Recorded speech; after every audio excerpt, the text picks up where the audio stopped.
ఈరోజు కూడా కొత్తపల్లి వార్డులో 4, 5, 20 3 వార్డులలో పూర్తిగా డ్రైనేజ్ సమస్యలే ఎక్కువ కూడా ప్రజలు తీసుకురావడం జరిగింది.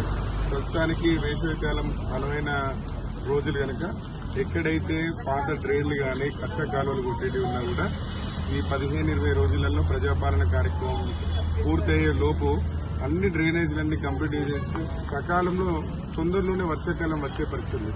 పాలకవర్గం ఏర్పడిన తర్వాత ఎక్కడ కూడా పాలకవర్గం ఒక రోజు కూడా సమయాన్ని వృధా చేయకుండా ఈ రోజు ప్రజాపాలన కార్యక్రమం కానీ అంతకుముందు రివ్యూ మీటింగ్లే కానీ ఇవన్నీ జరుగుతున్న క్రమంలో ఇప్పుడు వర్షాకాలం 2 నెలల తర్వాత వర్షాకాలం ఉంది. అందుకే ఇప్పుడు ఎస్టిమేషన్ కానీ బడ్జెట్ రిలీజ్ కానీ కొంత ఆలస్యమైనప్పటికీ కూడా ఈ వర్షాకాలం నాటికి డ్రైనేజ్ సమస్య పూర్తి కొంచెం కావచ్చు, కాకపోయినప్పటికీ కూడా మళ్ళా వచ్చే వర్షాకాలం నాటికి ఎక్కడ కూడా డ్రైనేజ్ సమస్య లేకుండా జమ్మిగుండ పాలకవర్గం పూర్తి చేసేటట్టుగా ప్రణాళికలు తీసుకుంటున్నాం.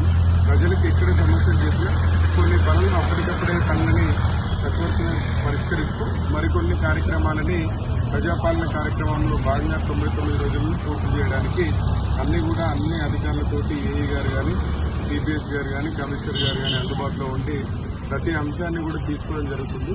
రేపు పొద్దున జమ్మికుంట ప్రజాపాలన కార్యక్రమంలో వచ్చినటువంటి అన్ని సమస్యల్ని కౌన్సిల్లో పెట్టుకుని అన్ని ఆమోదించుకొని పనులను పూర్తి చేయడానికి మా వంతు కృషి చేస్తామని తెలియజేస్తూ కార్యక్రమంలో పాల్గొన్న వార్డు ప్రజలకి, కౌన్సిలర్లకి, అధికారులకి, మున్సిపల్ సిబ్బందికి, ప్రెస్ మిత్రులందరికీ కూడా నా యొక్క ప్రత్యేక కృతజ్ఞతలు.